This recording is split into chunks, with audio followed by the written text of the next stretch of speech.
Thule Society, Germany. The Thule Society was a German occultist group founded in Munich in 1918 by Rudolf von Swattendorf. On the surface, it presented itself as a study group for ancient Germanic culture. In reality, it was plotting the overthrow of Germany's Weimar Republic. The society took its name from Thule, a mythical northern land that members believed was the original homeland of the Aryan race. Meetings were held in Munich's Four Seasons Hotel, where members wore swastika emblems and performed occult rituals while planning political action. After Germany's defeat in World War I, the Thule Society explored national humiliation and economic collapse. Members blamed Jews and communists for the country's downfall. In 1919, when communist revolutionaries seized Munich, Thule members organized Freikorps paramilitary units that crushed the uprising. 7 Thule members were executed by the communists, turning them into martyrs. The society's real power came from its members. Rudolf Hess, Hitler's deputy, was a Thule member. Hans Frank, later Nazi Governor-General of Poland, attended meetings. Dietrich Eckart became Hitler's mentor and introduced him to Munich's nationalist circles in 1919. The Thule Society founded a German Workers' Party in 1919. Within a year, Adolf Hitler joined, took control, and renamed it the National Socialist German Workers' Party, the Nazi Party. Thule members designed early Nazi iconography, including the swastika as the party symbol. By 1925, the Thule Society had dissolved. It didn't need to exist anymore. Its members had created something far more powerful. The occult group that met in hotel rooms had birthed the Nazi Party. Their ideology, symbols, and networks transferred directly into the movement that seized Germany in 1933. While the Thule Society built a political party from occultism, the Black Hand preferred a simpler method: one bullet, one archduke, one world war. Black Hand, Serbia.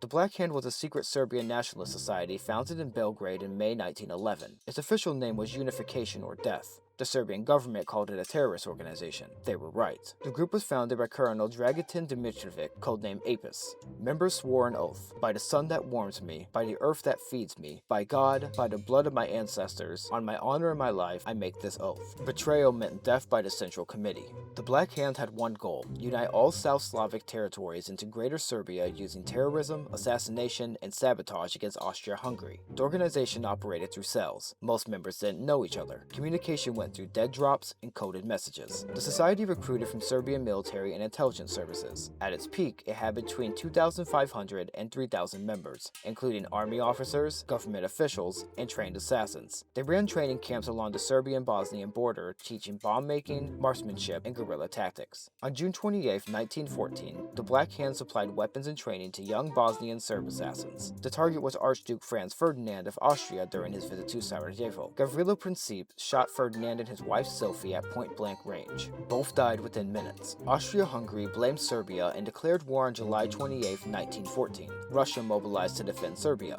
Germany declared war on Russia. France and Britain entered the conflict. Within weeks, Europe was at war. A secret society's assassination triggered a conflict that killed 20 million people. The Serbian government, terrified of retaliation, turned on the Black Hand in 1917. Apis and 2 other leaders were arrested and executed by firing squad. One assassination had already redrawn the map of Europe. Aum Shinrikyo studied that lesson carefully. Why kill one archduke when you could gas an entire subway system?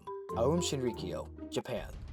Aum Shinrikyo, meaning Supreme Truth, was founded in 1984 by Shoko Asahara, a partially blind yoga instructor who claimed to be both Christ and Buddha. What began as a meditation group became a doomsday cult, with chemical weapon programs and plans to overthrow Japan. Asahara taught that World War III would break out between 1997 and 2000. Only Aum members would survive. He claimed to travel through time and visit other dimensions. Followers believed him completely. The cult grew rapidly. Asahara targeted educated recruits: scientists, engineers, doctors. By 1995, Aum had 10,000 members in Japan and 30,000 in Russia. Members surrendered all possessions and followed Asahara's orders without questions. Aum accumulated $1 billion in assets through front companies. They built labs and factories. The cult recruited chemists to develop biological and chemical weapons. They attempted to manufacture anthrax and botulinum toxin. When biological weapons failed, they shifted to chemical agents. Aum scientists successfully synthesized sarin gas, a Nazi nerve agent. On June 27, 1994, Aum released sarin in Matsumoto, targeting judges preparing to rule against the cult. 8 people died, 200 were injured. Police didn't suspect Aum.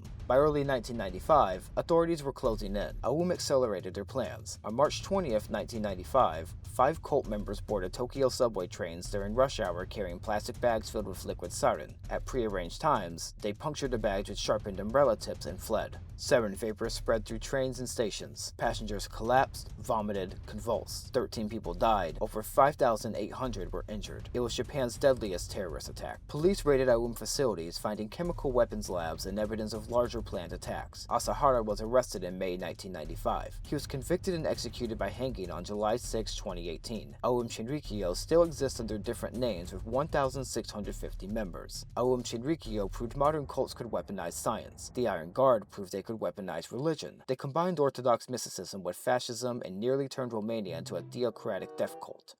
Iron Guard, Romania.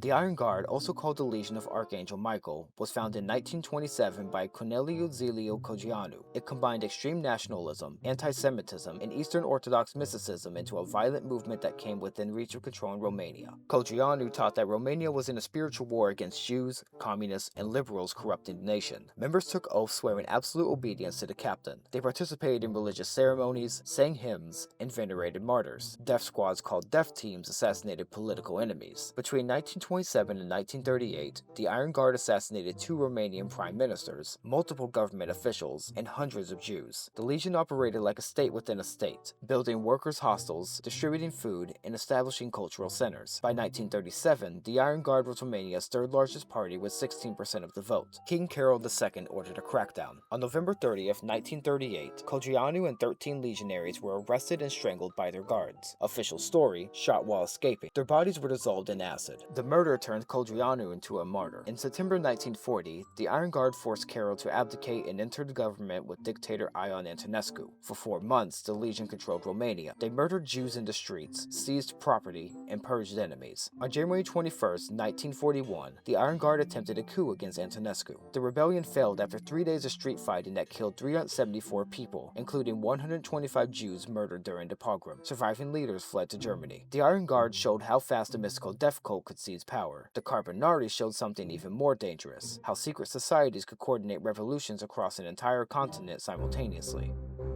Carbonari, Italy.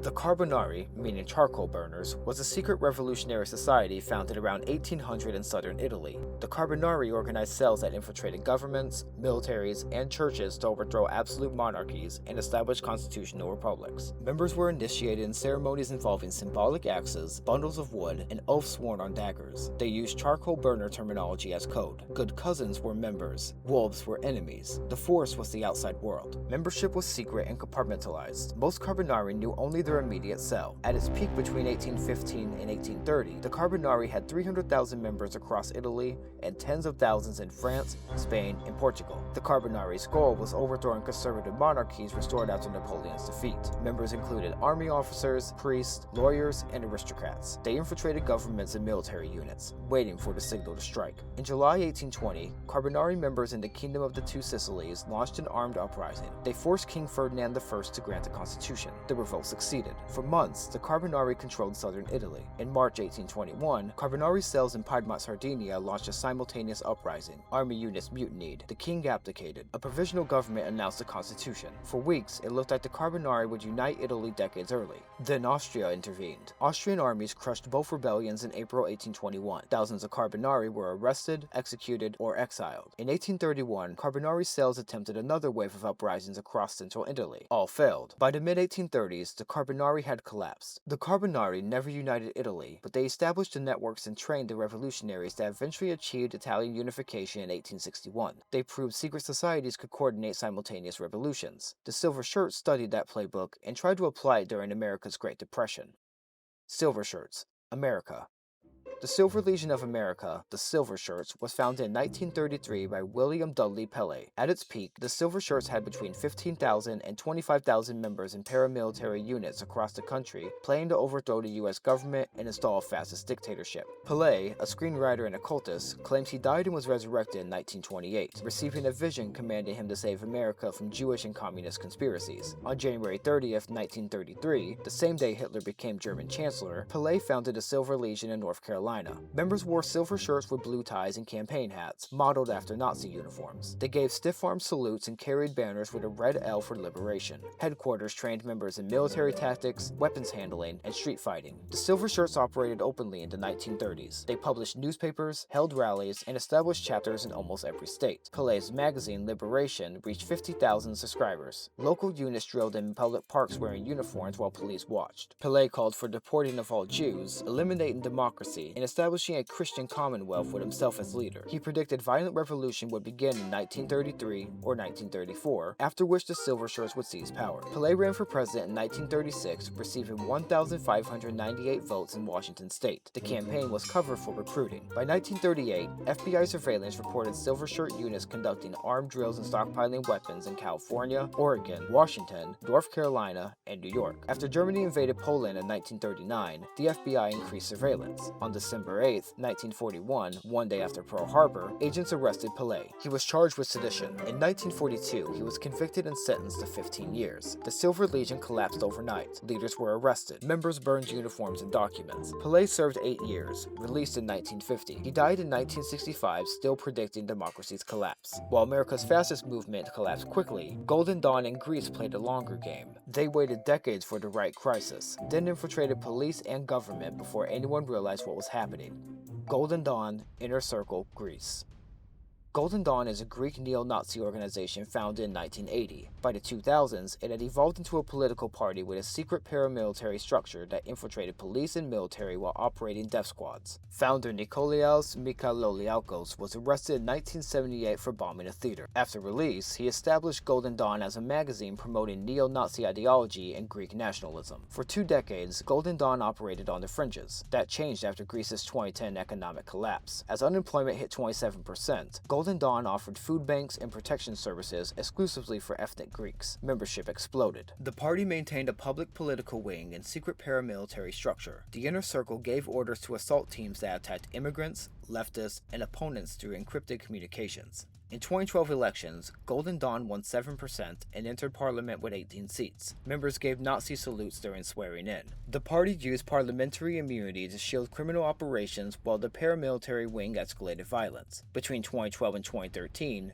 Golden Dawn was linked to hundreds of attacks. Immigrant neighborhoods were terrorized. Pakistani workers were stabbed. Leftist activists were beaten in daylight. Police often participated. Over half of police officers voted for Golden Dawn in 2012. On September 18, 2013, Golden Dawn member Giorgos Ropakias murdered anti-fascist rapper Pavlos Fyssas by stabbing him twice in the heart. Phone records showed he contacted senior leadership before the attack. The murder triggered a massive investigation. Police raided offices and found weapons, Nazi memorabilia, and documents outlining the command structure. Prosecutors charged the entire leadership with running a criminal organization. On October 7, 2020, a Greek court convicted Mikaloliakos and 6 other leaders. Dozens more were convicted of murder and weapons charges. Mikaloliakos received 13 years. Golden Dawn's parliamentary presence collapsed. The organization that nearly became Greece's 3rd largest party was legally declared a criminal gang. Golden Dawn tried to seize power through elections and intimidation. The Mau Mau had no interest in elections. They took to the forest with guns and forced the British Empire to its knees. The Mau Mau, Inner Council, Kenya.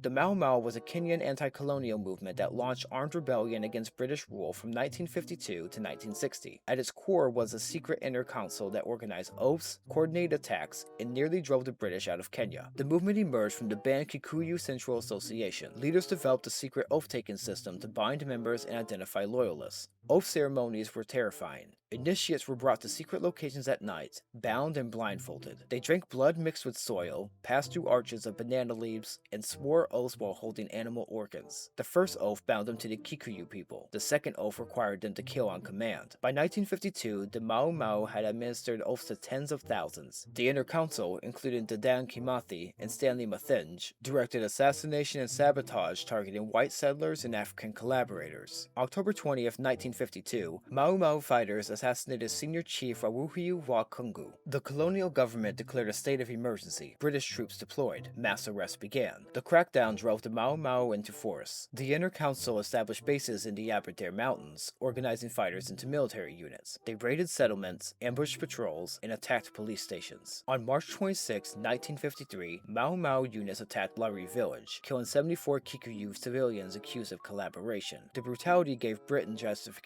for extreme counterinsurgency. The British response was savage. Over 1.5 million Kikuyu were imprisoned in detention camps. Torture and execution became standard. Entire villages were burned. An estimated 20,000 to 100,000 Kikuyu died. By 1956, most of the Inner Council had been killed or captured. The Dan Kimathi was captured on October 21, 1956, and hanged on February 18, 1957. The rebellion ended, but it had broken British will to hold Kenya. On December 12, 1963, Kenya gained independence. Jomo Kenyatta, imprisoned during the emergency, became the first president. The Mau Mau never seized power themselves, but their insurgency made British colonial rule unsustainable. The secret Inner Council's guerrilla war succeeded where political movements had failed. They proved that even empires break when the cost of holding territory exceeds the will to pay it.